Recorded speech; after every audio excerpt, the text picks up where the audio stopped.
Mire, acá está el Canal Beagle, ese ahí, ¿sí? Ushuaia está en el centro y en el sur de la isla grande de Tierra del Fuego, sobre la costa norte del Canal Beagle. Corresponde al archipiélago fueguino, ¿sí? Archipiélago formado por varias islas, ¿sí? Fueguino es la palabra, el gentilicio, la palabra que usamos para decir de Tierra del Fuego. Este archipiélago está formado, decimos, por varias islas. La isla más grande, esa de forma triangular, es la isla grande de Tierra del Fuego. Esa isla está totalmente rodeada por agua salgada, ¿sí? Desconectada del resto del mundo. Hacia el norte está el Estrecho de Magallanes, hacia el oeste el Océano Pacífico, hacia el este el Atlántico y hacia el sur el Canal Beagle. Hacia el este hay una pequeña isla, esta es Isla de los Estados, pertenece a Argentina, y hacia el sur del Canal Beagle hay varias islas, todas ellas pertenecen a Chile, ¿sí? Claro, el archipiélago está compartido, chileno y argentino. ¿Sí? La isla grande de Tierra del Fuego está compartida también, ¿sí? Hacia el oeste es chilena, hacia el este es argentina, ¿sí? Está dada por las altas cumbres de la cordillera de los Andes, ¿sí? Que va de norte a sur. Acá, como la cordillera tiene otra dirección, se utiliza un criterio de delimitación distinto al del resto del país. Imagínense lo que era morar acá en la segunda mitad del siglo XIX. Esto era verdaderamente naturaleza virgen. Toda la ciudad creció en tierras que antes estaban ocupadas por el bosque, ¿no? Entonces, ¿quién iba a querer venir a morar a un lugar como este, totalmente aislados del mundo? El gobierno nacional decide utilizar entonces la estrategia de enviar a personas que no podían elegir mucho. Envían a militares. Para 1884 se crean dos bases de la Prefectura Naval Argentina. Una en Ushuaia y la otra en Isla de los Estados. Lembran la pequeña isla hacia el este, en el mapa. Ahí en Isla de los Estados se crea también un pequeñísimo presidio militar y ahí se construye el faro de San Juan de Salvamento. Ese faro que se hizo famoso con la novela de Julio Verne, El faro del fin del mundo. Ahora, si era difícil vivir en Ushuaia en aquellos tiempos, era ainda más difícil morar en Isla de los Estados. Y es por esto que para fines del siglo XIX el gobierno decide trasladar el presidio militar de Isla de los Estados hacia Ushuaia.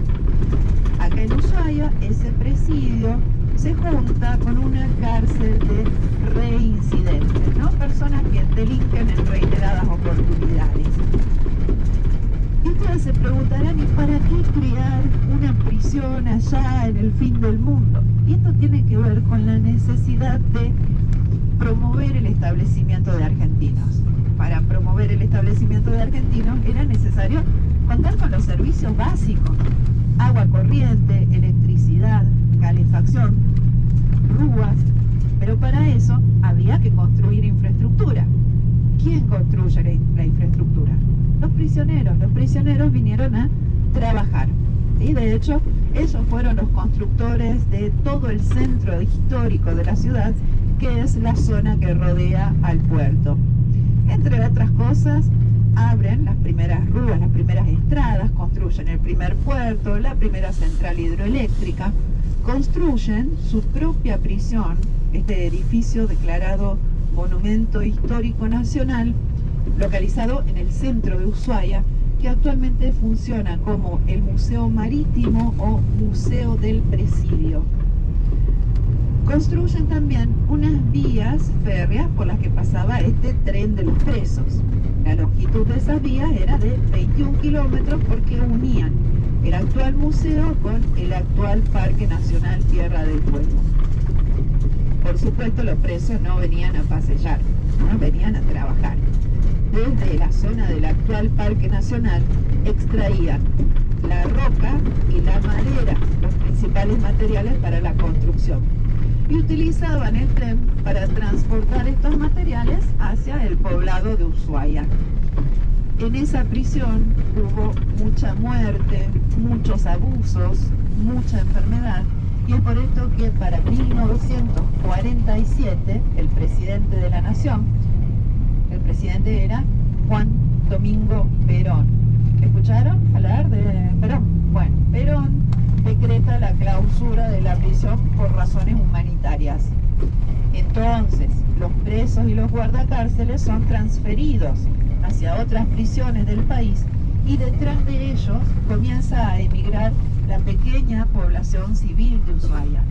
Porque imagínense, durante casi medio siglo que estuvo abierta la prisión, marcó el ritmo de vida de toda la población. Esta que estamos transitando es la Ruta Nacional número 3, que como podrán percibir, en los últimos kilómetros no está asfaltada, ¿sí?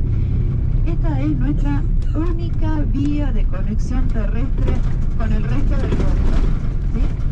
Si van, por ejemplo, al Parque Austral, a Laguna Esmeralda, a la zona de los lagos, siempre van a pegar esta Ruta Nacional número 3. Esta Ruta Nacional que forma parte de la Panamericana. ¿Escucharon hablar de la Panamericana? ¿Sí?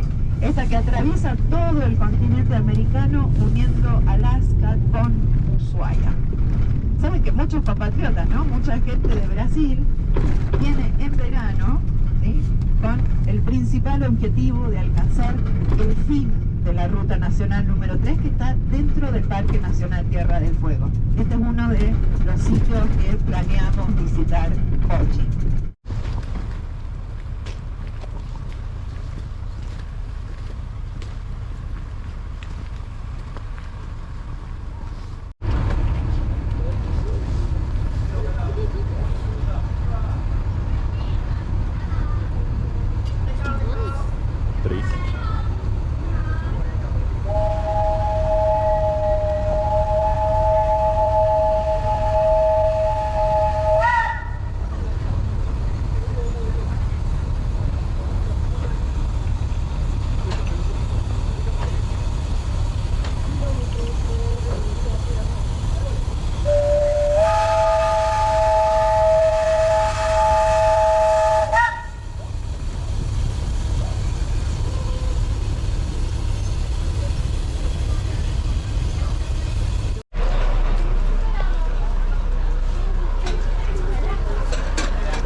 Peligroso usted, ¿eh?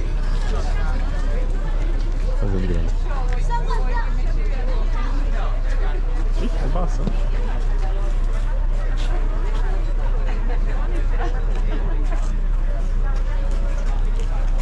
O cara fazendo graça lá.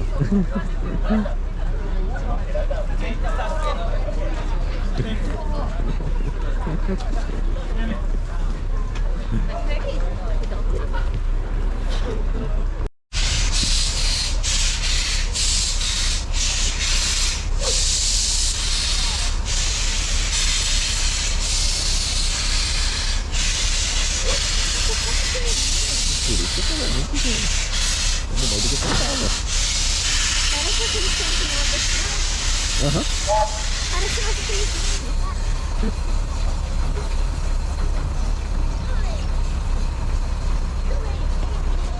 Mas isso não... Isso aí que as pessoas vão dentro. E o de lá? O de lá é o chique. Ah! Que também é baixinho. Olha lá a altura da porcinha na cabeça baixa. Esse aí é o do turista e aquele lá é o premium. Parece. Ah...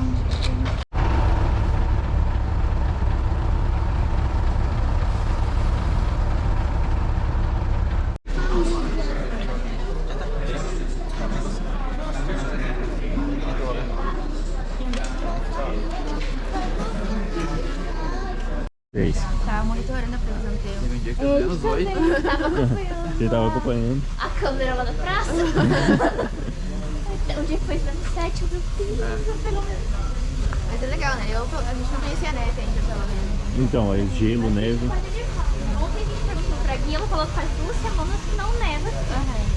Aí eu acho que vamos embora sem ver a neve caindo.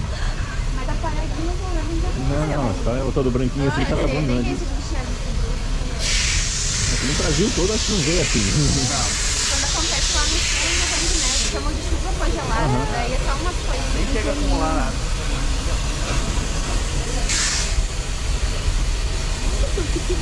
Uhum.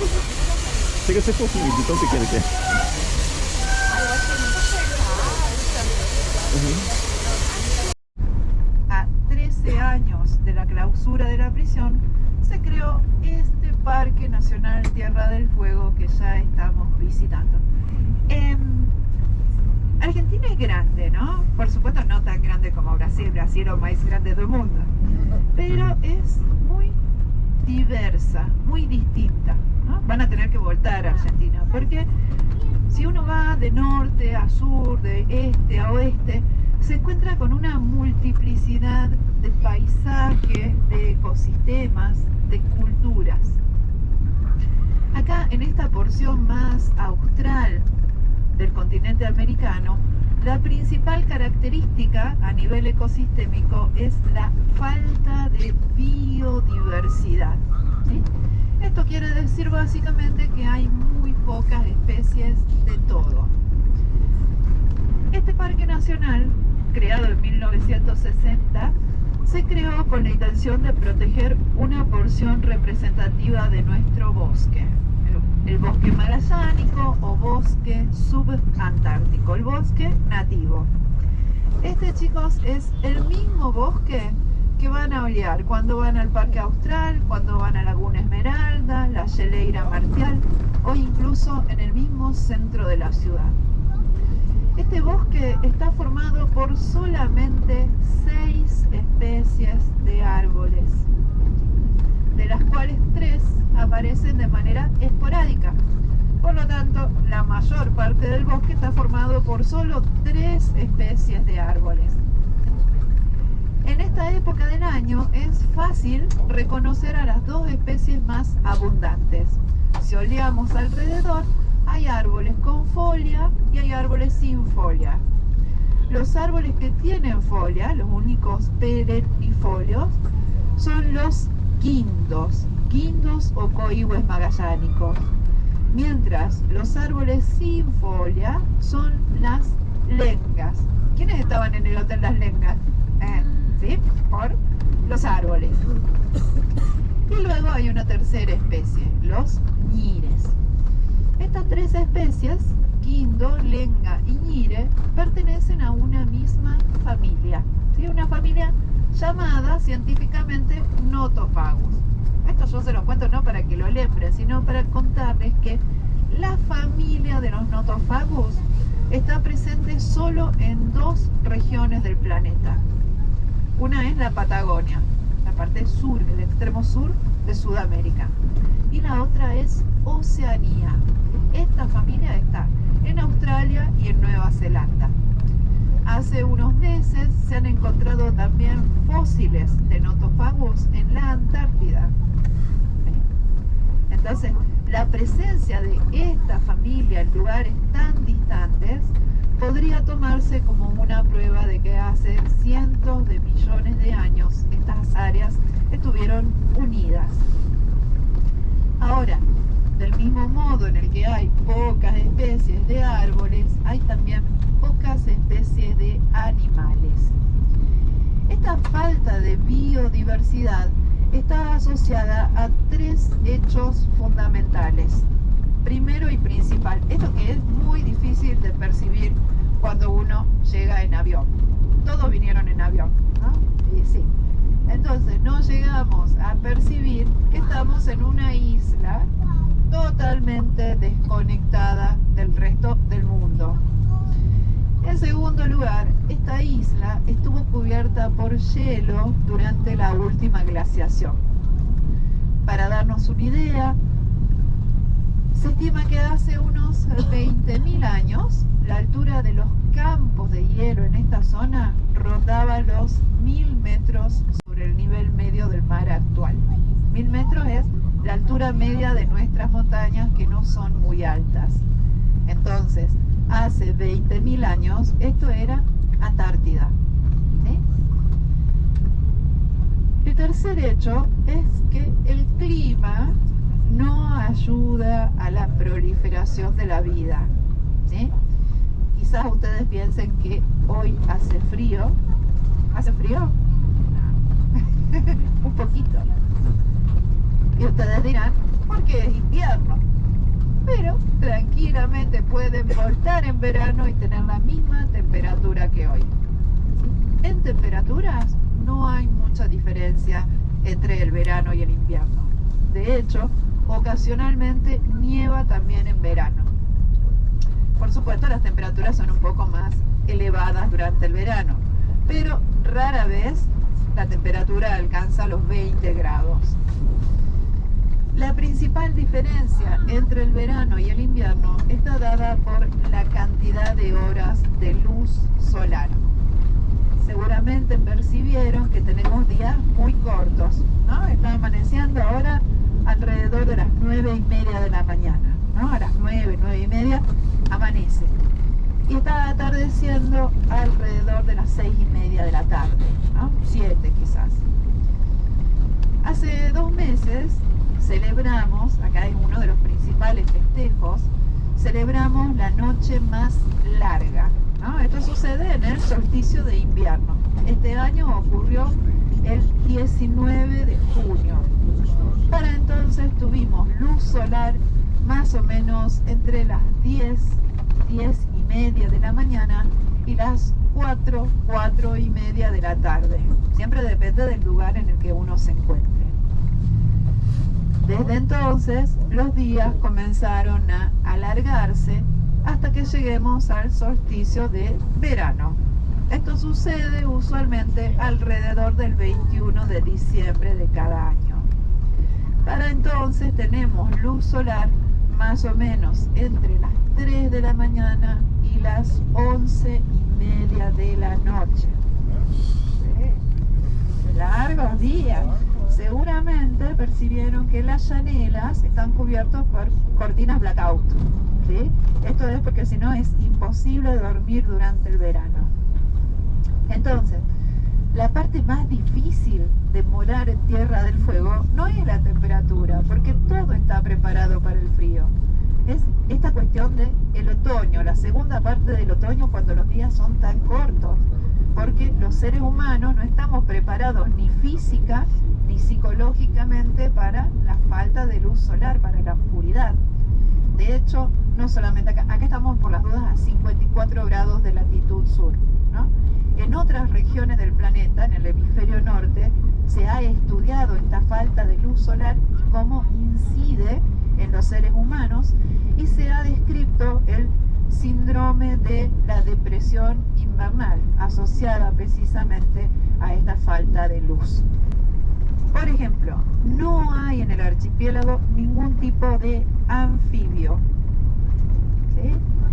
Entre los reptiles solo hay una pequeña lagartija en el norte de la isla, cerca del estrecho de Magallanes. O sea que en Ushuaia no tenemos reptiles.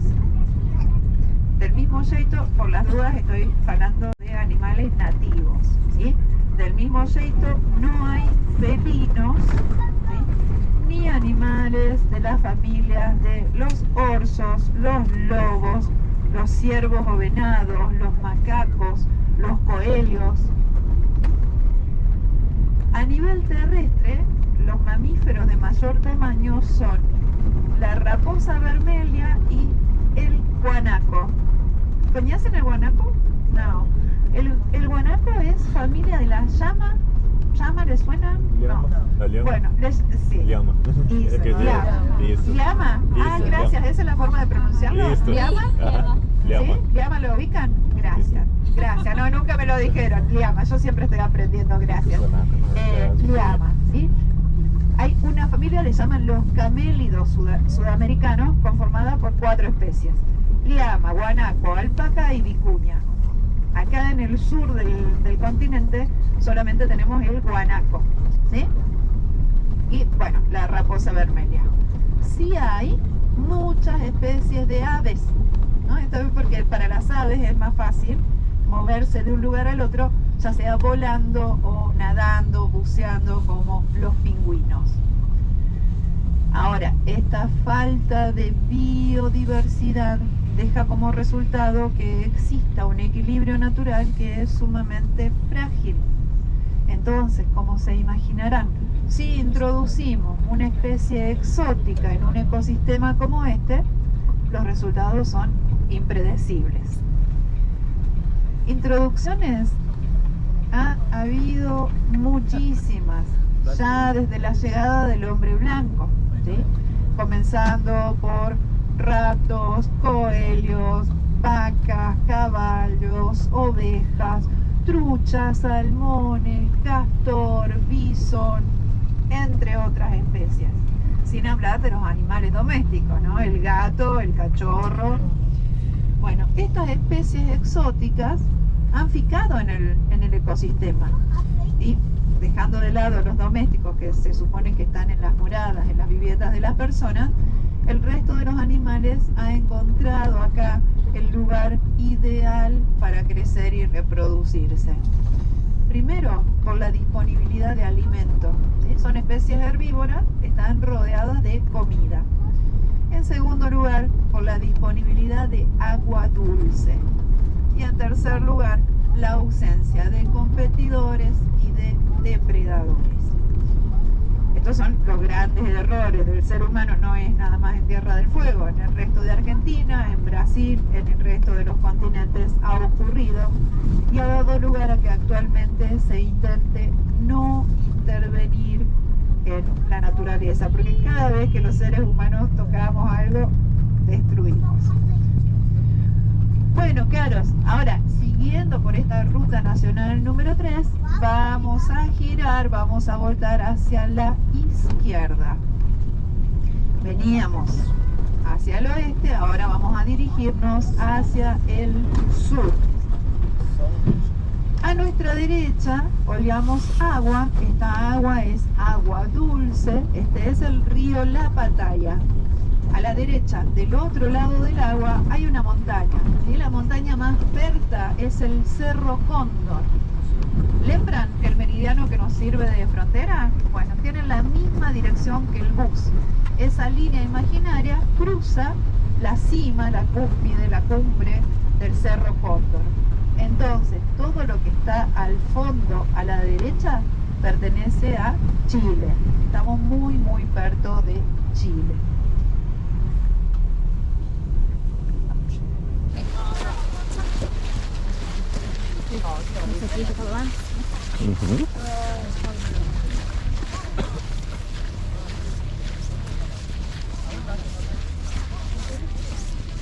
Proibido drones. Proibido drones. Por quê? Proibido? Polhadas. Ah, sim, ah, sim.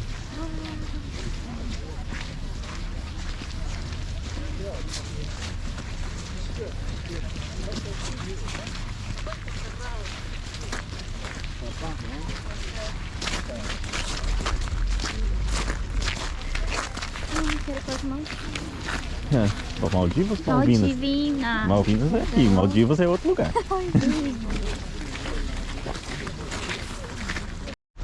Final da ruta 3. Chegamos. Aqui, ó, a história dos nativos. Vamos dar a volta depois do outro. Não, vamos aqui, acompanhando, depois a gente vai.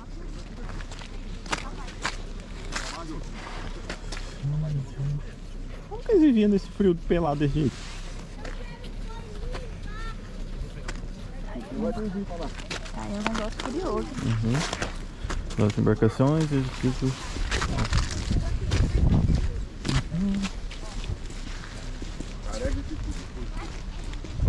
É, cordilheira aqui.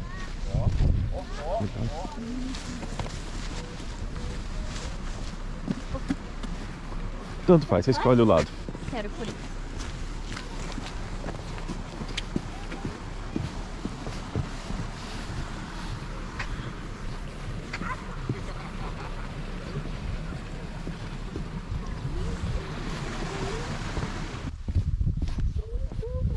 Aproveita, tira foto.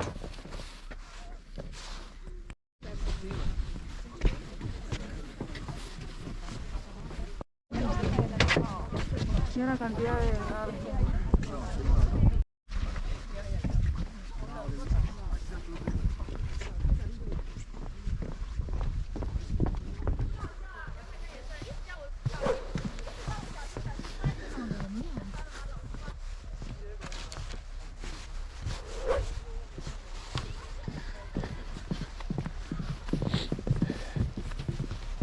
Esta é a visita no Parque Nacional. E algumas pessoas descumpriram a regra e pularam a cerquilha.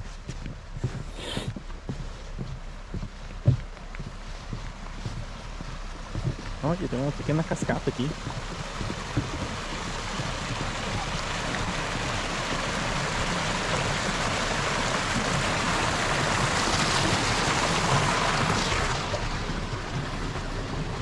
Exploradores, había gente viviendo en Tierra del Fuego. Al menos 4 pueblos originarios. Pueblos a los que podemos diferenciar en 2 grandes grupos. Por un lado, nómades terrestres y por el otro, nómades acuáticos. Estos grupos eran muy distintos entre sí, no solamente en su cultura, sino incluso en el físico. Los nómades terrestres, por ejemplo, habitaban la parte de tierra, podríamos decir tierra adentro, de esta isla grande de Tierra del Fuego, no de las otras islas. Eran grandes de contextura. Los registros etnográficos dan cuenta de una altura promedio para las mujeres de 1,85 m. Se cubrían con pieles de raposa y utilizaban como principal recurso económico el guanaco, gente pariente de la liana. Por el otro lado, en los canales y entre las islas, navegaban los nómades acuáticos. El sur del archipiélago estaba ocupado por los yaganes o yámanas. Los nómades acuáticos eran pequeños. Los registros etnográficos hablan de una altura media para los hombres de 1,57 m. Siempre en los 2 pueblos los hombres son más altos que las mujeres. O sea que en los nómades terrestres más de 1,85 m y en los nómades acuáticos las mujeres menos de 1,57 m en promedio. Bastante bajos. Los nómades acuáticos no se cubrían, ¿sí? Andaban desnudos, o semidesnudos, navegando sobre sus canoas por los canales, pesquisando recursos, ¿no? Todos los recursos marítimos, especialmente el lobo marino. Iban hacia las costas solamente para pasar la noche. Y con ese objetivo construían cabanas. Cabanas en el sentido que actualmente le damos a la tienda, ¿no? Esto que usamos para ir a hacer camping. Es un refugio temporario, no es vivienda. Adentro de estas cabanas, ellos encendían fuego y alrededor iban tirando el lillo. ¿Saben? Lo primero que no pudo comprender el hombre blanco sobre los nativos de Tierra del Fuego fue el hecho de que no tuvieran concepción de la propiedad privada. En el caso de los yaganes, con la excepción de la canoa, compartían todo. Por eso, cuando dejaban las cabanas, las dejaban en pie, así otras personas las podían usar también. Entonces, estas cabanas situadas a lo largo de las costas de los canales fueron construidas, ocupadas, reconstruidas y vueltas a utilizar a lo largo de cientos e incluso miles de años. Consecuentemente, este lillo que tiraban alrededor se fue acumulando durante ese periodo de tiempo. Esas grandes acumulaciones de residuos constituyen el principal vestigio arqueológico de este pueblo. A estos vestigios los conocemos como concheros o conchales, porque el material que mejor ha resistido el paso del tiempo es la concha de los moluscos que consumían. Estos concheros permiten estimar el arribo de este pueblo a esta zona entre 6.500 y 7.500 años antes del presente. Lembran ahora, ¿no? Cuando estuvimos en la batalla caminábamos por una trilla, ¿no? Y luego estaba la pasarela de madera. Esa pasarela de madera fue construida para proteger uno de los recursos más valiosos que protege este parque nacional, ¿sí? Esto es, debajo y fallo de las pasarelas hay una gran acumulación de vestigios arqueológicos. Entonces, para los nativos, la batalla era un lugar importantísimo de encuentro y de reunión porque la bahía está protegida de los vientos predominantes que llegan desde el sudoeste. Ahora, cuando comienza a llegar el hombre blanco, las poblaciones de los nativos empiezan a decrecer, ¿no? Primero por la introducción de enfermedades, luego por el uso abusivo que hizo el hombre blanco de sus principales recursos de subsistencia, y en tercer lugar, no podemos esquecer el tratamiento que se le dio a los pueblos originarios de todo el mundo. Mas, eu gostaria, desejo, anhelo fervientemente que de todo lo que yo les digo, ustedes lembren una sola cosa, que para mí es lo más importante. Y esto es que los pueblos originarios de Tierra del Fuego no desaparecieron, no se extinguieron, ¿sí? Es importante comprender que estamos hablando de culturas, y las culturas trocan con el tiempo, trocan con el contacto con otras culturas, trocan con la invención de nuevas tecnologías, ¿no? Entonces, del mismo modo en el que la cultura de Buenos Aires, de Río de Janeiro, de Brasilia, han trocado durante el último siglo, las culturas de los pueblos originarios de Tierra del Fuego han trocado también, ¿sí? Yo tengo entendido que en Brasil existen ainda algunas poblaciones de pueblos originarios que no tienen contacto con la civilización, ¿no? Que están en reservas. Bueno, esto no sucede en Tierra del Fuego. Los pueblos originarios están totalmente integrados a la sociedad local. Usan la misma ropa, los mismos teléfonos celulares, van a las mismas escuelas y tienen los mismos trabajos que el resto de la comunidad. La diferencia entre ellos y el resto es que primero se reconocen como parte de los pueblos originarios y en segundo lugar tienen sangre en común con aquellos que vieron llegar al hombre blanco.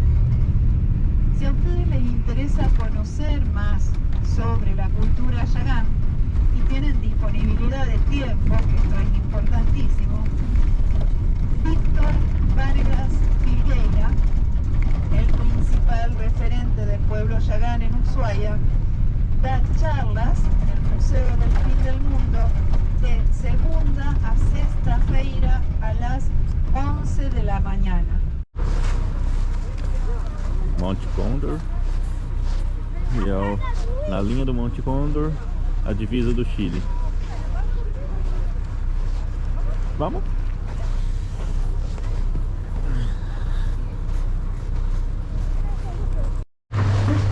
Aqui, ó. Ai, meu Deus, se é um dele, não tem coragem de comer ele não. Aí você escolhe ele e come. Ai, tadinho. Olha ele, não sei.